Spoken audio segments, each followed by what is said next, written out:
Nome, Elettra. Susi. cognome, Del B. Bianchini.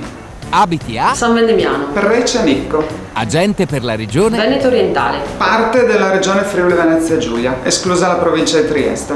collabori con Porto Cork da 2011. Giorni. Porto Cork in 3 parole. È un'azienda dinamica, all'avanguardia e professionale. Molto interessante, innovativa e sicuramente proiettata al futuro. La cosa più bella del tuo lavoro, Il contatto con la gente. Ha il contatto con la gente. la cosa più difficile, Il contatto con la gente. L'organizzazione.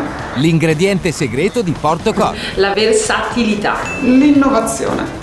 Se fossi un tappo Porto Cork, quale saresti? Un tappo spumante. Ha sicuramente un Nova Sense. Fai l'espressione di una bottiglia tappata con un tappo di plastica. Fai l'espressione di una bottiglia tappata con un tappo Porto Cork. Fai un saluto ai tuoi clienti. Ciao. Ciao a tutti i clienti. Come ti dichiari? Ecocentrica. Ecocentrica.